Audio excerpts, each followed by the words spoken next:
the walnut job. We're gonna help Big D. He's on the cutter and I'm gonna go do the handwork to help him out.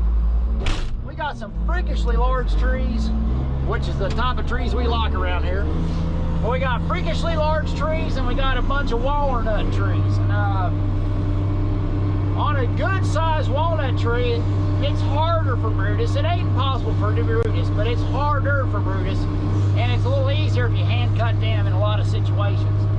And but there's property line right through here. And the property, and I'll cut timber over there. Taylor put on some footage.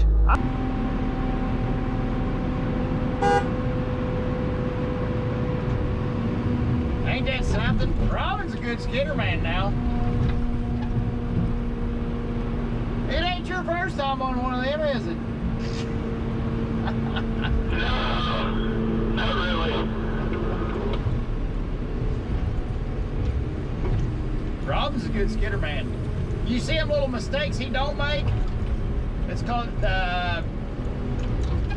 what you seen with what he done there, the way he worked with the articulation joint and worked to where he can get the load slingshot around to where it's using the weight of the machine just to get this tree to start budging before you start pulling on it. That stuff, them little tricks like that takes a long time for a new operator to learn.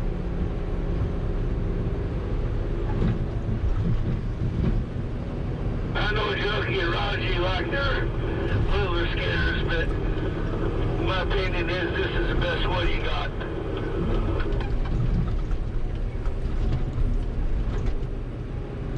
Them loaded tires help it out a bunch. Yep, not as much as that dual arch though.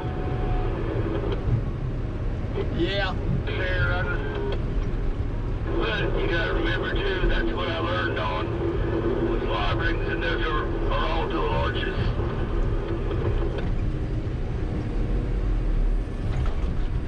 I might have some footage. I cut that timber over there a few years ago, back before I stopped cutting timber.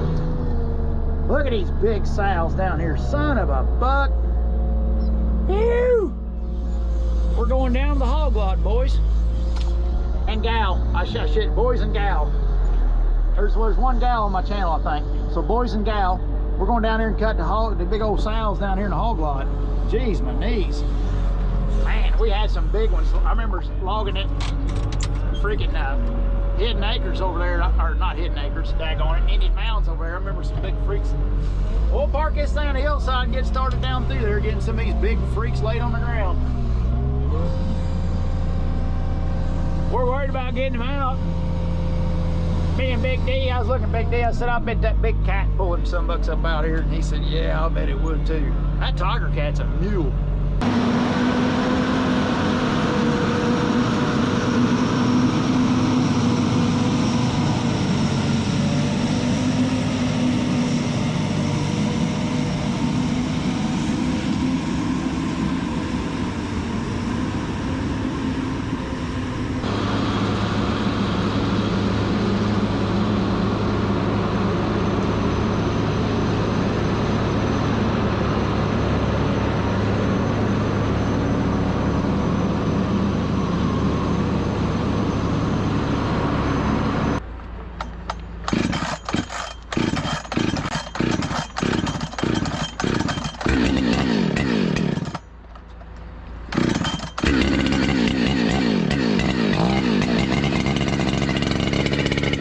One habit that's taken me forever to break is this auto tune. In the old days, you start up and you'd flip the throttle to get the fuel built up and going. This daggone auto tune, I have a heck of a time getting myself trained. When you start it, don't hit the throttle. Let the daggone carburetor adjust to what it wants to do. That's taken me forever. I've been running this saw for well over a year now, and I still hadn't got into it. Still ain't got it figured out.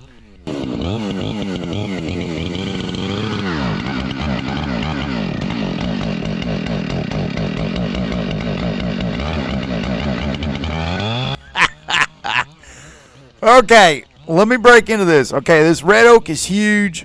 Great big freak black oak tree. And I'm going to drop it up there. No, never mind. But anyways, I'm going to drop this big, huge red oak tree. This saw, this thing about this saw is, like 4 months ago, the daggone, 4 months ago on this chainsaw, the oiler exploded on it. I don't know what I done something. I'm sure it's operator error. But the oiler exploded in there. Tore up a bunch of stuff. Well, I had to take the clutch out of it, to put a new oiler on it.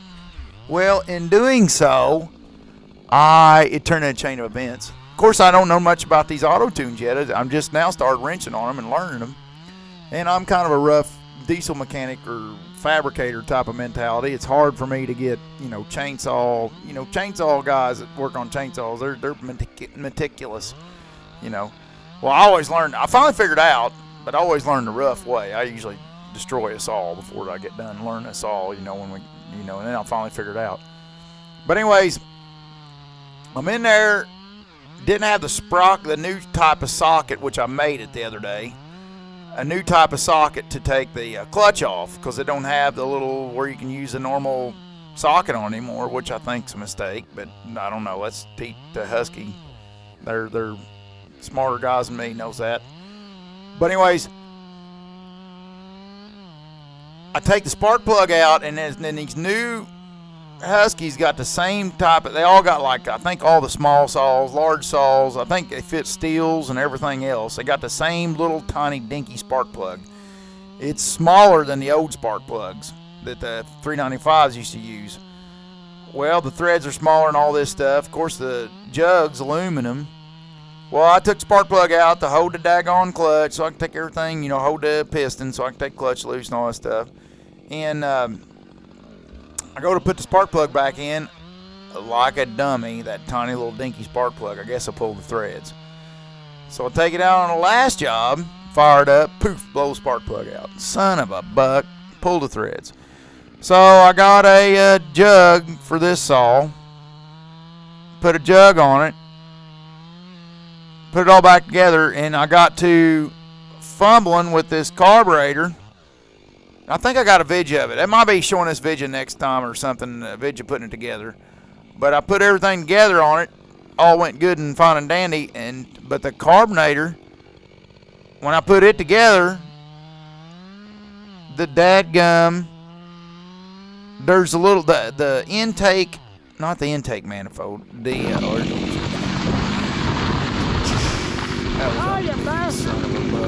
took down another tree with it. I knocked down a few trees, cutting these big monsters. Of course, my hinge broke off. Look at that big old root she pulled out.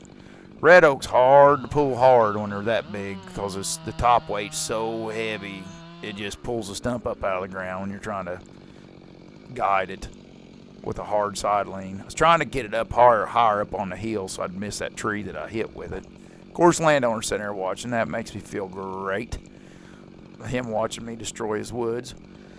It's just big freak trees, man. It's sometimes you can't control them. But in words, put this jug on this saw, a new piston and jug, yada yada, to get my spark plug thread on there stuff. I'm putting a carbonator back together, and I'm putting this plastic, the intake that the air filters that goes on, and it kind of holds some of the electronics and stuff to keep them from vibrating, which is a cool design. I'm not trying to say, but I don't know how to use it. Carburetor's like a two-barrel carb, so I'm not sure, and I'm shortening this tree up so we can at least stand a chance of trying to get it out of this crappy hole. I know it don't look like much of a hole in the video, but it is a terrible hole. So putting this thing together, and on top of the carburetor, there's a horn that sticks up. And me being spaz and dummy, not remembering, hey, there's a diaphragm right underneath this thing. I guess I took an O-ring pick and stabbed right through the son of a buck. I'm like, oh, man. So I ended up stabbing through the daggone diaphragm, didn't know it. And with this auto-tune, now, if it had been a normal saw, it wouldn't even ran. But being an auto-tune, the son of a buck in microchip or whatever in this son of a buck, makes it try to run. So this saw's trying, and I'm like, you know, I never would have dreamed I got the daggone, oh, come on, quit jumping up there. I never would have dreamed I got a hole in the diaphragm, because it shouldn't be running at all if I poked a hole in the fuel diaphragm, in the pump, fuel pump, you know what I mean? Well, so I'm out here today trying to figure it out the hard knocks way, because I learned everything the hard knocks way. Not complaining, just observing. So I'm out here learning and going at it, and this saw is getting worse. Of course, whatever tear I put in the diaphragm is getting worse, you know, as I run the saw. And I'm like, what is wrong with this thing? Of course, here the poor little microchip sitting in that carburetor going, my God, I just keep having to dump more fuel in this thing. Keep it from running lean. So, but that's what's going on, and I don't know if I don't think I made a video of it when I fixed it. I actually tried to get a kit 3 times for his carburetor. Kit kept not coming in, so I ended up just buying a damn carburetor, the new Whoppers carburetor put on it, and that fixed it. If anybody knows a lead on a kit, and I forget what company I ordered twice from that sent me not a diaphragm in that kit. If anybody knows of it, anywhere to get a kit for the new Whoppers carburetor, let me know, please, in the comments down below or whatnot, because I need to rebuild that other carburetor, and I'll have it for a backup then. Because the other carburetor's running great until I stuck a freaking O-ring pick down through that tube. So bear in mind, anybody's working on your carbonators on a 592, you leave that secondary portion of the carburetor out. The top portion, leave it out. The butterfly there, leave it out when you put the carburetor together, because what it'll do is it'll get you that room to rock that air dam down on that the bottom main part of the carburetor. See, I killed it again. The main part of the carburetor is starting to piss me off. But drop that down the main part of the carburetor without too much struggle. Oh no, I just ran out of fuel. All right.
All right, to all the experienced professionals out there, please go easy on me. I am so daggone rusty. It's going to take me... Now, we ended up cutting this whole job, and I got a few vidges coming from it. And you can tell by the time I get done my series of vidges, I got slipped back into logger weight, ram, bam, thank you, ma'am, just freaking mowing them down. But right now, man, I am the feel of the saw in a tree, trying to get back used to that again. And you know, I'm doing silly stuff like overfeeding my saw and getting it bound up, and I mean, just silly stuff. It's just stuff that once you got the hang of everything, it ain't really a problem. But when you're daggone rusty or you're green or whatever, I mean, it just, and it's hard for me to watch. You know what I mean? It's like, daggone it, you're better than this. Come on. I did not realize it had been that long since I've really got into cutting timber. These trees are huge. This is a huge poplar tree. I mean, there is a bunch of trees I end up cutting into logs at the stump. And this ground is laying like crap. It's hard to show on a video, but and it's wet, soggy ground, deep soil, deep wet soil. I mean, these trees are just going to be a bear to get out. I think the next morning I stayed back to mill after I cut this hole out, and the weather was just terrible. The ground was just horrible. And, which I'll give you spoiler alert, we end up winning in the end. Thank you to everybody, Derek, Raji, Big Daddy, and Mama, and you know, I mean, we and the truckers and everything. We got some frozen ground, and we kicked butt on this thing. But we did not win on this job by an accident. But I should have let the pressure build, but I'm just not that type of person.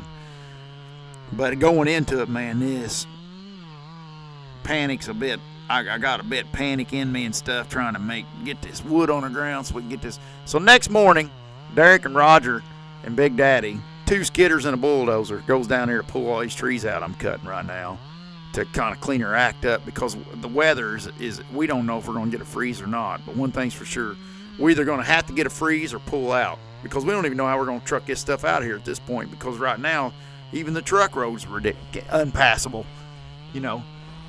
So, and the snow's just thawing a little bit, and just when you work in the snow that's thawing, it's just like you might as well be working in the daggone pouring rain. I mean, it just, when snow thaws, it just saturates your ground the whole time it's thawing and just makes things just nasty. Next morning I stay back, I think, and Big Daddy and them clean this hole out. By the time I get there, after like 9 o'clock in the morning or something like that, I had to either file bands or catch up log yard or something. Probably catch up log yard. But in that time, it took them guys all that time to pull these trees out of here. And Derek was like, oh my God, it was terrible. You know, it was just horrible pulling them up. Of course, I'm laying this out assuming Brutus can get down there and do his thing. So I'm doing a lot of lazy stuff that they end up having to take chainsaws and do the next morning to get this thing, to get this job, get this hole cleaned out that I'm cutting these monsters in. And I'm going to end up having to use a skidder on this. I don't think I'm going to be able to lift it. It's just too much back lean, too daggone heavy to get any forward push on it.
Now, as I'm watching the footage here, reliving this, going back through this, I'm kind of getting back in the groove. I'm dropping this tree across the valley, which is a little bit scary because it's a poplar tree. It's a heavy tree, and daggone me being rusty.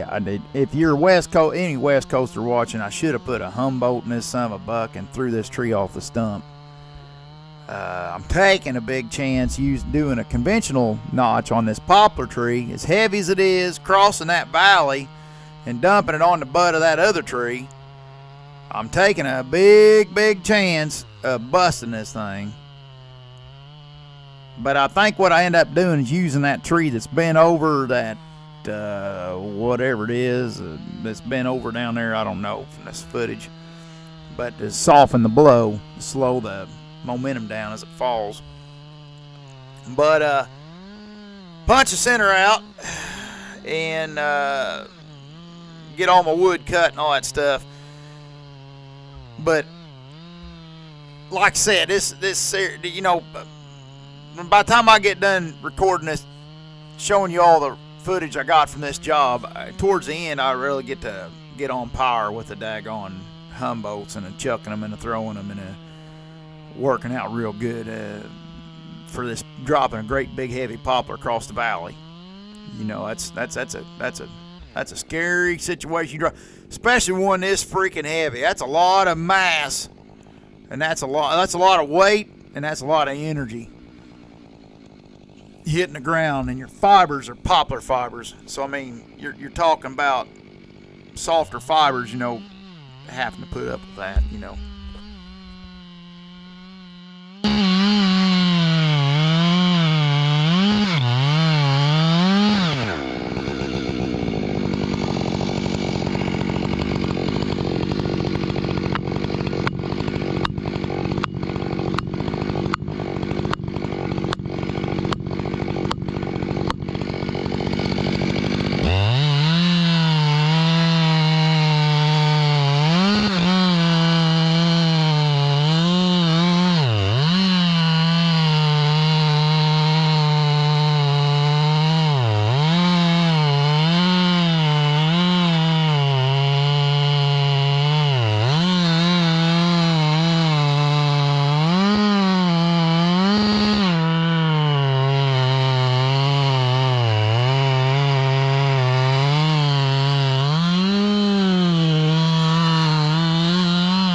Guys, I'm so sorry. It's early on, and I still ain't back used to my cameras and stuff. A daggone camera went dead, and I didn't catch it. This ain't even the same tree. This is a tree I had cut up the hill. That tree actually went good. There's a catalpa there I knocked over on the left there. Them are junk. Gotta get them out of there. But I'm cutting this log into 10-foot sections because I'll have to split them later and stuff like that. And so I'm making 10-foot sections. I ain't got my Spencer tape. I'm just not prepared. In this video, I'm just not prepared for A, cutting timber properly and getting back into the big boys, and then B, my camera mess. Now, you see that score goes all the way across the tree? That way when I get on the other side, I got saw from both sides. So when I get on the other side, I got to see where I've been sawing from. And I got to cut them in such a way where I'm not pulling fiber. You know, I got to get them down to where they break clean. And I've had a little trouble with that early on, too. Getting back into it and used to it. That's just taking a little bit. I'm just daggone rusty. And I think this is the other saw. This ain't that saw I was running. I brought the other one. I went ahead and put that one in the truck. I was like, daggone, I ain't going to keep trying to push a rope. And the reason I'm cutting down low first is that tree's trying to break over. I'm cutting it right on a hump is what's going on there. So I'm trying to get it to where the last fibers it's holding is the top fibers of the tree. And I'm pulling back on my saw because I want most of the tree holding yet. When I go on the other side to finish up, that's when I want to do my finishing cuts. Those of you that's actually watching this trying to put some 2 and 2 together there. But see, right now, the top of that tree's almost head level. Now that's trying to break over too, so I'm cutting the bottom meat first, and I'm deep with my saw. See how deep I am with my saw on the bottom? And then as I come up, I'm guessing and hoping, Tater, I hope you're paying attention on the video there, but pull back on my saw a little bit as I climb up, so that way I got plenty of wood. Yep, and it kind of started pinching me. Come on, little tree. Let him go. Come on, little guy. All right, so we'll go back in now and then leave quite a bit of wood holding. And all that's telling me when it's trying to pinch my saw is the fibers are loading up. They are getting ready to respond to my shenanigans. And I'll go on the other side over here. It'll take me a minute to cross over. And I don't got my dogs right. That was the saw that D was using cutting ties when I had him working out there cutting ties for a little bit. It didn't work out betwixt me and D, but he's a good dude. I love him. I used to cut timber out here years ago. But D had when he was running this saw, the dogs come loose and he took them off to keep from breaking the. But since then, I put the dogs back on, so I'm ready to cut again. I think we're probably going another job in January where I'll be cutting again. I think I'll be able to give you all quite a bit of footage. I've got quite a bit of footage, actually, logging footage again. I've been helping some in the woods, and I'm coming up with more footage again. So give me time. It's slowly build. And the commenters on here, I wanted to say, those of you that's been commenting on here, I ain't been answering comments good, but I have been reading them. So I wanted to say thank you guys, and a bunch of you wish us a Merry Christmas, and thank you all so much for wishing the Merry Christmas on the Christmas. See how it popped open at the last?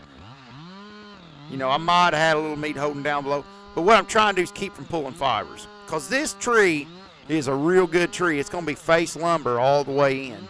So I'm trying to take care of the face lumber, not be doing fiber pulls and stuff, because this is good, thick stock wood here. Yeah, I did have a little bit of a split down there. Try not to hold that against me. Now, this is kind of a dangerous situation, because when I cut this off, that log's going to try to pin me between that catalpa tree. So what I'd say I'll do is trim that catalpa up. That might be an Osage orange. No, it's a catalpa. There, I'm just going to cut him out of the way. Let me see what he is. I can't tell the difference between them until I get him. Yeah, that's a catalpa. So I'll get this catalpa out of the way to where I can back up, because that log may roll towards me. Now, you remember it's pinching on the other, not up there, Tater. I might be making a score to keep my cuts right. Yeah, I'm barely making a score, so. And I'm going to feel and see if it's going to try to pinch my saw. There I am. Now watch it. I'm going to be feeling. I'm gonna be feeling. Is it trying to pinch me? Man, it made it through. Now I'm coming up, kind of watching it, seeing what. Hey, there's catalpa. There's tree, catalpa tree. Now I'm kind of bringing it up. Then I'm gonna go up top and cut her down clean. And then now I'm getting on the other side, waiting for stuff to happen.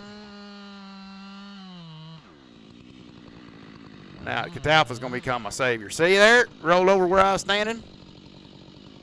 Now things are coming back to me. And I don't know if that's all the.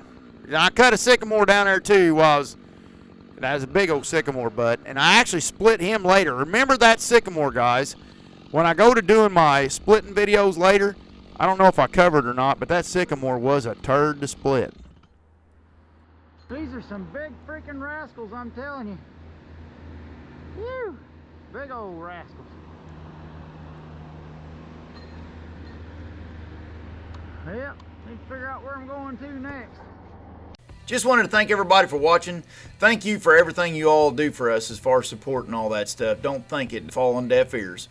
If anybody ever wants anything, go to loggerway.com, and we got all the shirts and hats and all that mess if you want any gear. And leave me likes and thumbs up and all that mess if you like this thing. And don't forget to ring the bell and all the buttons and stuff. Thanks, everybody. Hope everybody has a wonderful day. And don't forget to smile.